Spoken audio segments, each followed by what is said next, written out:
how to do forms with Flask, creating a form and then using that form in Flask to submit data. First thing to do is to create the form. We're going to use a very simple text editor just to show the basics of how to create a form. So let's create one in our temp directory, and we're just going to call it index.html. So every HTML document starts with HTML and ends with HTML. If you need to find out more information about this, go to the Mozilla documentation project and search for forms. It's the best place to go for the most accurate information. Okay, let's create a basic form now. So every HTML document has a body, and we're going to give it a title, which is just going to be my form. And then we're going to have a form tag, and we're just going to ask for someone's name and let's say their name and their location. So we'll say we want a label for this input, which is going to be for their name, and that's going to be an input, and the type of that input is going to be text, and the name of this input is going to be name, and the ID of this input is going to be name. That's how the input gets linked to the label. Okay, and now we're going to close the label. Okay, and I'm going to open this up on the left hand side so we can see it at the same time. So I'm just going to open up temp, and the file, I think we called it index.html. There we go. So now we've got the form going. I'm just going to refresh this every few seconds. Let's refresh this every 2 seconds so we can see what's going on. Now I'm going to add another label. Oh, before I do that, I need to give some information. So we're going to say name, and what else do we want? Let's just ask for location. Actually, no. Let's ask for age. Label for age. Okay, and now we're going to say age, and this time we're going to have an input, and the type is going to be a number, and the name is going to be age, and the ID is going to be age. The reason we have the label is to help with accessibility and structure of the document. So if I click name, it makes the input active. So if I click age, it makes the input active. Now they're both on the same line. Now this is not a lesson about CSS, so we're just going to focus on functionality, but I do like to have those on different lines. So that's what we'll do for now, and I'll add 2, just to keep them separate. There we go. Now we need a submit button.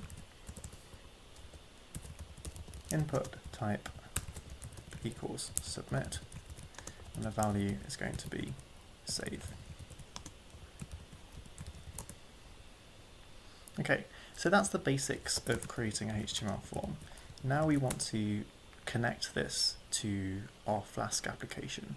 So let's start the Flask application, which I've got in my directory here, Flask quick start. Export Flask app equals app, export Flask debug equals 1. Flask run. Okay, so that's now running in the background on port 5000. The reason I created the form separately is because I wanted to explain that you do not need Flask to create a basic form, but you do need Flask to process the form. Okay, so here's our very basic Flask app, and we're going to create a form on this page now. So we've already created the template. Now let's add it to our Flask application. So I'm going to app.py, and I'm going to have a root which is just called sign up. And sign up, there we go. And we're going to call it sign up. And what we're going to return, we're going to render a template, and we're going to call that template sign up form. That's what we call it. There we go. So I'm going to save that, and now if I go to that route manually, sign up, let's see what happens. We get not found. I was not expecting that. I was expecting to see an error message, SIGN up. Okay, I'm going to restart the application. I didn't type debug correctly, so export Flask debug equals 1. There we go. That will make Flask automatically restart. Okay, so great, we've got an error, template not found. We need to create this file called signupform.html. So now let's create that form inside our templates directory. And remember, we're extending the layout for this. I'm just going to turn off line numbers so we can use the homepage template as a starting point. So I'm going to use the same template and then refresh. Okay, so we've got the same content, and I'm going to remove this, and instead of putting welcome, we're going to put the form that we just wrote earlier. So I've still got the form over here. Where is it? Here it is. Okay, so I'm going to copy and paste the form we just wrote. So I don't need the body, and I don't need the HTML at the top because we've already got that. All I need is the form. So here we go.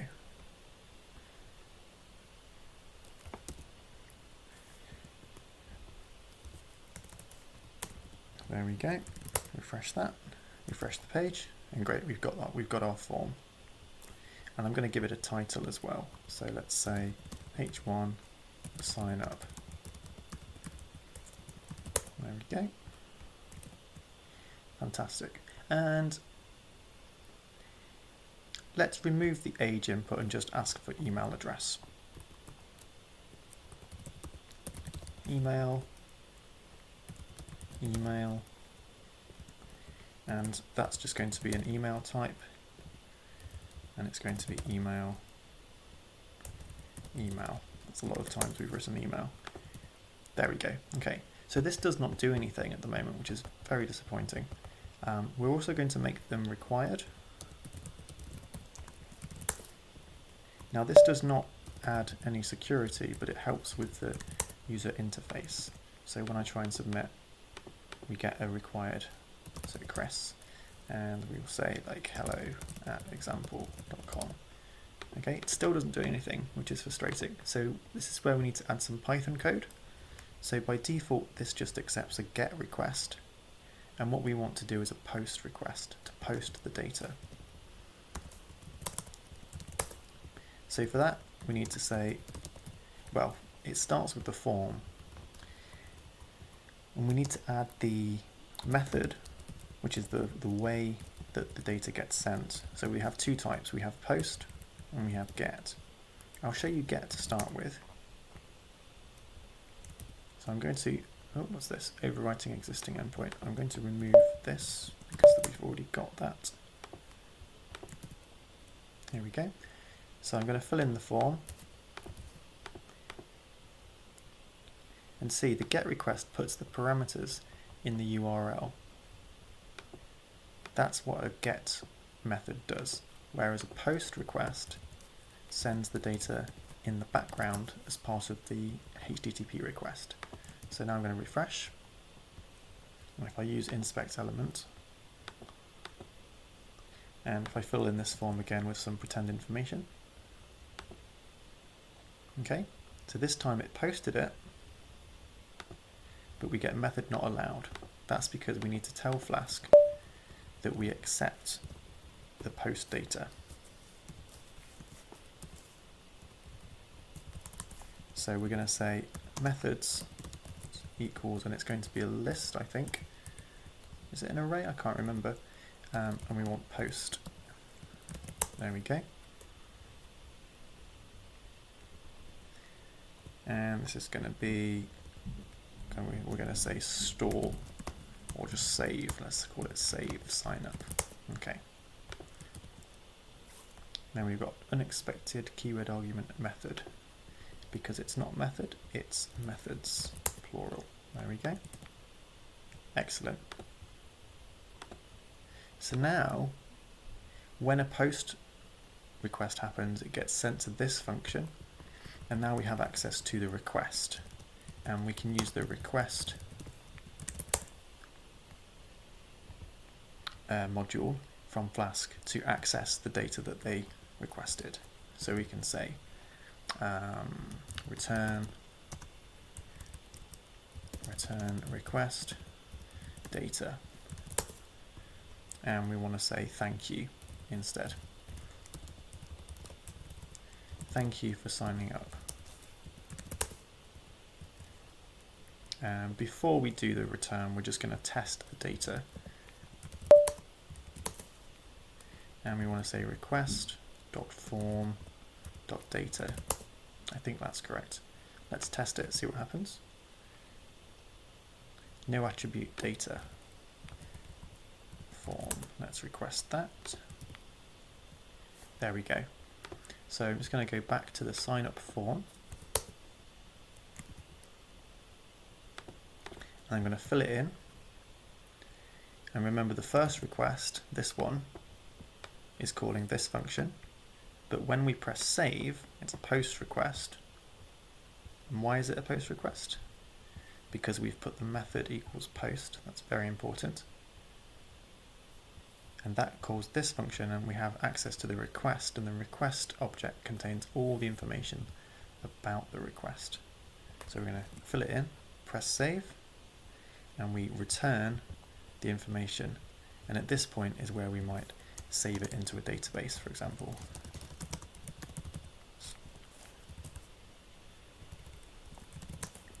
Okay, so we can say email and name. So we're going to pass that to the thank you page. So we're going to say data equals request.form. There we go. And we're going to pass that to the template.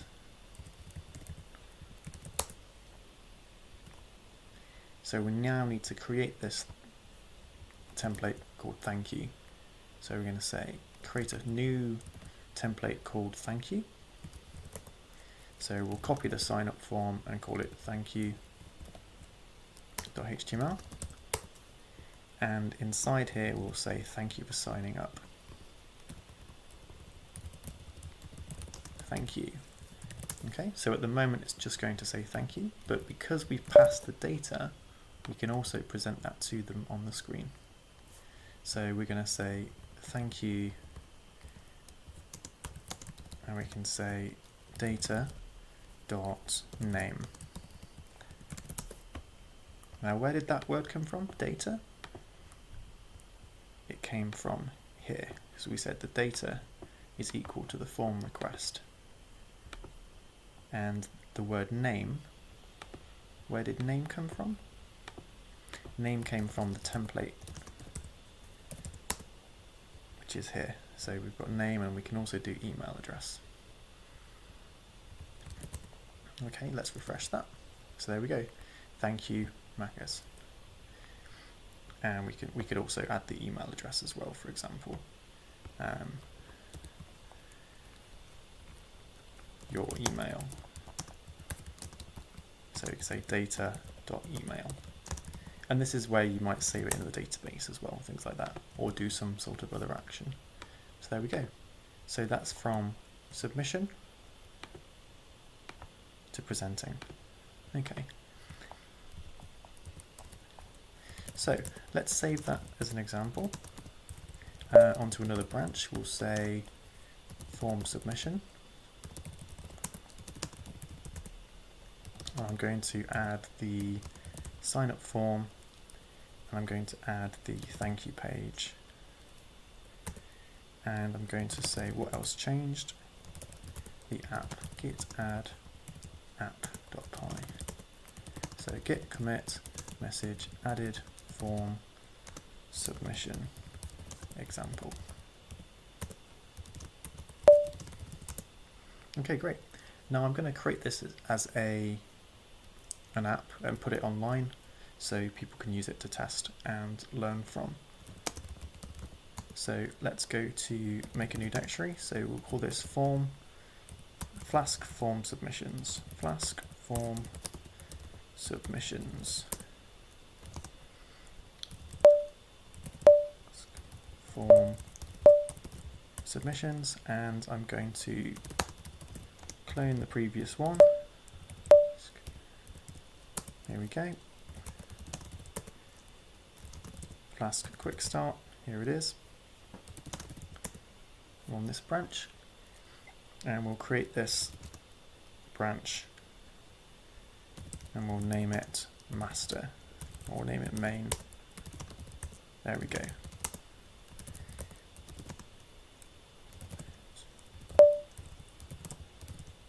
And let's publish it as a new repo. So let's create a new repo called Flask form submissions.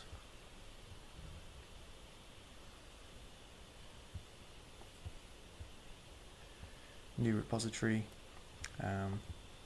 Flask form submissions, and we'll make it public, create the repository, and we will add all of this.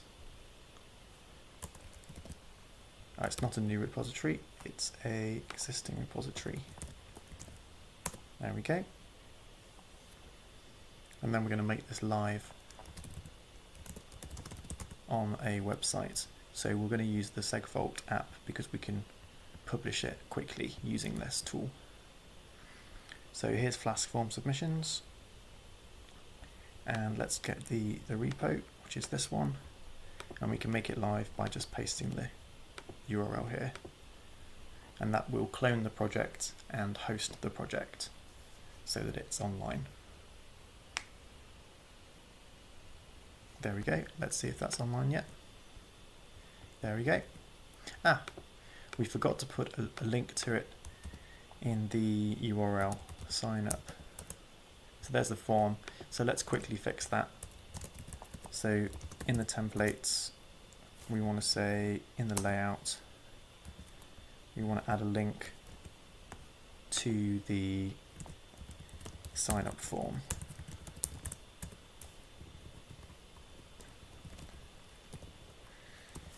So we'll say sign up.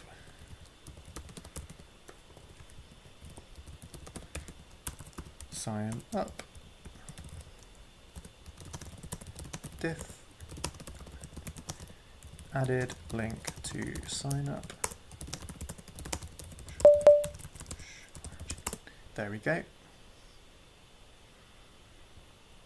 And then we'll rehost the application. So that will refresh it so it's got the latest version. Let's see if that's online. Not yet. Let's refresh. There we go. Now we've got the sign up form here.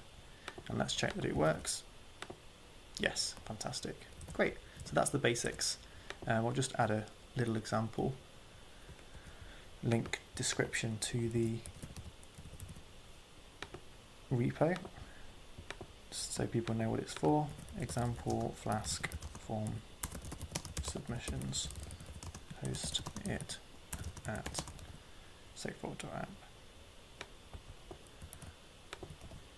And this is just for basic Flask HTML.